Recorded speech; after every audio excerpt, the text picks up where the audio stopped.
Take a deep breath, settle your heart, close your eyes if you need to, and let's walk into one of the most beautiful, heartbreaking, and astonishing stories Jesus ever told, the parable of the prodigal son.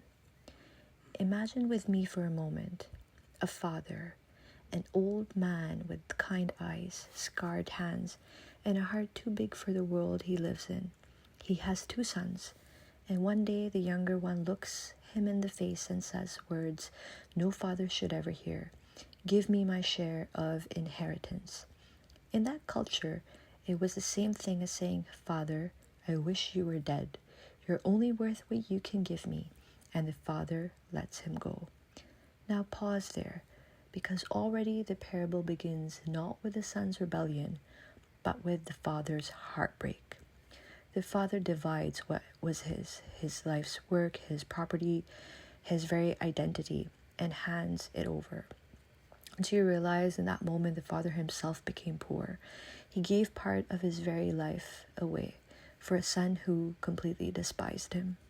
The son leaves, and you know the story from there. He wastes it all.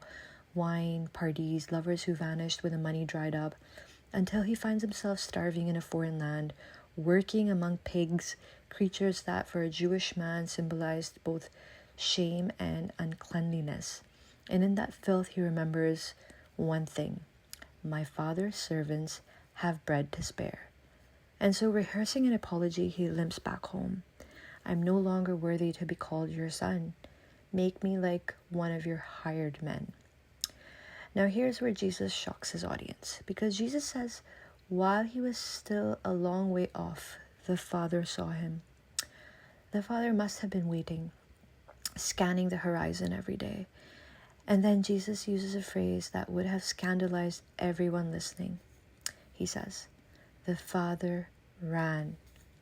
Do you realize how unthinkable that was? In that culture, noble men never ran. Children ran, servants ran, but a dignified father, never.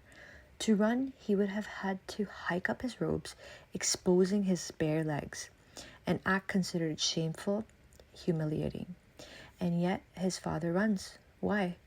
Because love doesn't calculate dignity. Love forgets shame when the child comes home. The father bore shame in his own body so the son could be covered in honor again. Does that sound familiar? Centuries later, another son would hang half naked on the cross, despised and rejected, his dignity stripped away, so we could be clothed in robes of righteousness.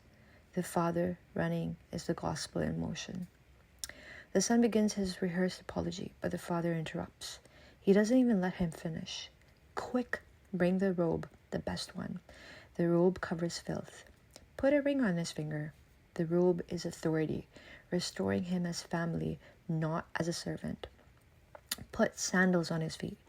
Servants went barefoot, sons wore shoes. Do you see what's happening here? The son tries to negotiate servanthood, but the father gives back sonship. But now, look at the deeper theology here. It's not about forgiveness, it's about resurrection. Because when the father says the son of mine was dead and is alive again, Jesus is hinting at something far beyond family drama. In sin, we are not merely guilty, we are dead, spiritually lifeless, and God does not simply forgive the dead, he resurrects them. The prodigal son doesn't just get a second chance, he gets a new life. But then comes in the older brother. He refuses to join the feast.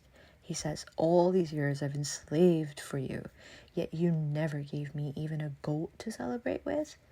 Notice the word that he uses, slaved. Both sons were lost. One was lost in rebellion and the other in religion. One ran away and wasted grace. The other stayed home and resented grace. And the father goes out for the second time, this time not running, but pleading. Son, you're always with me and everything I have is yours. And the parable just ends there without an ending. We're never told if the older brother enters the feast. Why? Because Jesus leaves the ending open for us.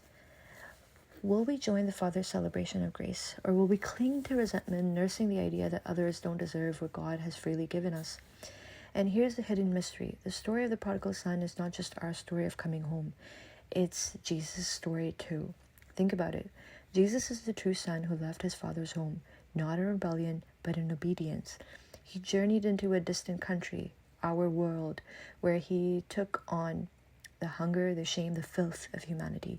And when he died and rose again, he opened the way for us to wear his robe, his ring, his sandals. The parable is not just about us coming home to the Father.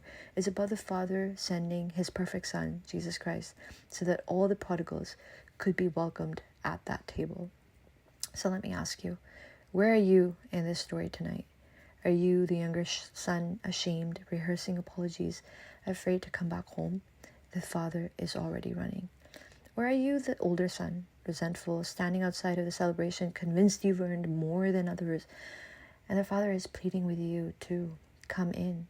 All I have is yours. Or maybe you're simply the one that's listening, wondering if grace this good could possibly be true.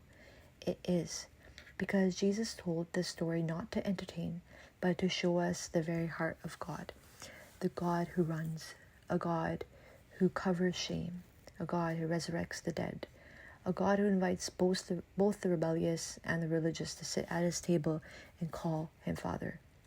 Take a breath. Let your tears fall if they need to, and hear this.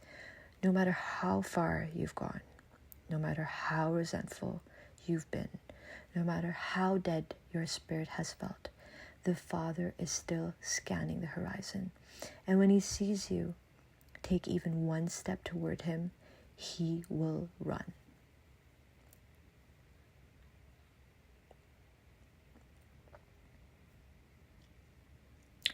This son of mine was dead and is alive again.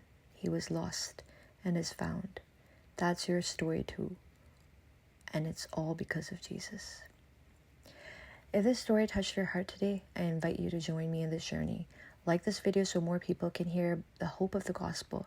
Subscribe, and together we'll walk through the beautiful, tear-stirring stories of Scripture, where Jesus is always at the center of it, and grace is always running towards us.